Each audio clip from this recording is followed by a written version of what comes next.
Mind Control Program. Controlled Offensive Behavior, USSR, is a 1972 U.S. Army study of Soviet mind control experimentation. The Russian directed energy weapons program focused on targeting of individuals, not groups.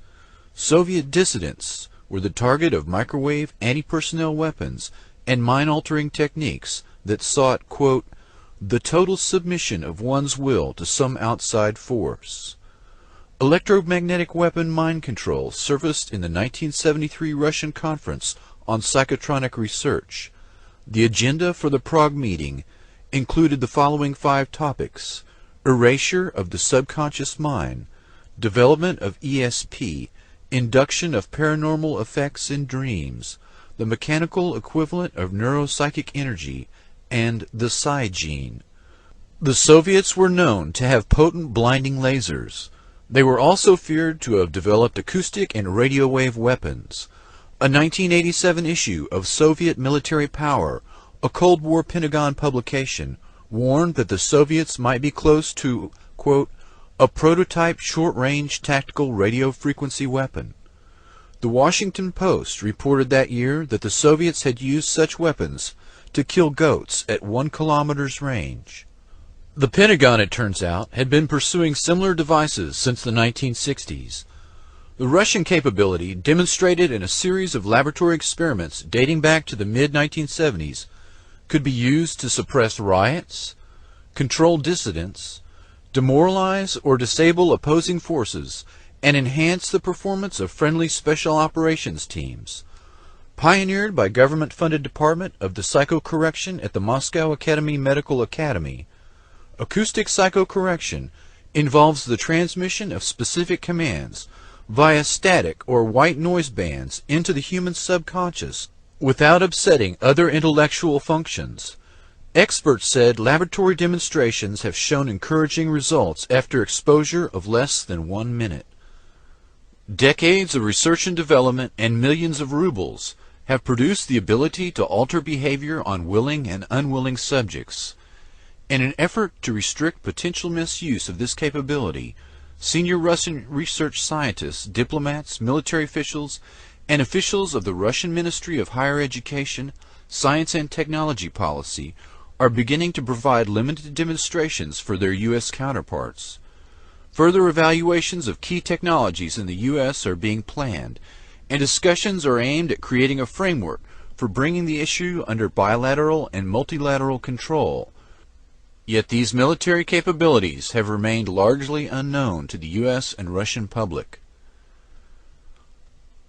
The Department of Psychocorrection at the Moscow Medical Academy acknowledged the potential danger of this capability. The Russian experts, including George Kotov, a former KGB general now serving in a senior government ministry post, present in their report a list of software and hardware associated with their psychocorrection program that could be procured for as little as $80,000. According to General Kotov, quote, as far as it has become possible to probe and correct psychic contents of human beings despite their will and consciousness by instrumental means, results having been achieved can get out of our control and be used with inhuman purposes for manipulating the collective psyche. Unquote.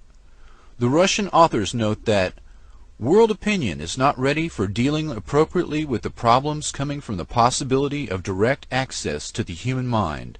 Therefore, the Russian authors have proposed a bilateral center for psychocorrection technologies where U.S. and Russia can monitor and restrict the emerging capabilities. Dr. Igor Smirnov, a Russian expert on non-lethal weapons, was brought to the U.S. for a series of meetings in Virginia in 1993.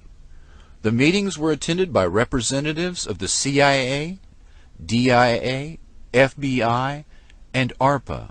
Civilians included representatives of the National Institute of Mental Health and directors of biomedical research.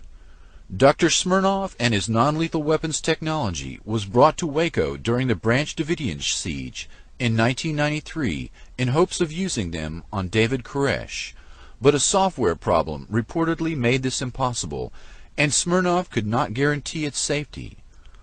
A firm called Psychotechnologies Incorporated based in Richmond, Virginia, entered into an agreement with the Russians to share and develop this technology for American use. Dr. Smirnov died of a heart attack in 2005, and his patent is now held exclusively by Psychotronique Corporation. Psytech is controlled by Colonel John B. Alexander, NSA General Michael Aquino, and Lieutenant Colonel Albert Stubblebine, among others. He needs the money. This is called computerized psychotechnology.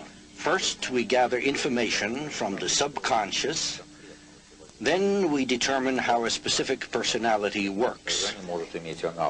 Officially for psychiatric use, this device was born of the long-standing Soviet effort to get inside the head of the enemy. At normal speed, the numbers on the screen appear meaningless. But when we slowed down our video frame by frame, we found subliminal flashes of words. Words like fear and neurosis. These words trigger electrical activity responses in the brain and reveal private anxieties and other weaknesses. And this command, which is brought in bypassing the consciousness, has the same effect as a commandment. It's like a word of God. So we simply cannot disobey it. So we said, well, what are the applications?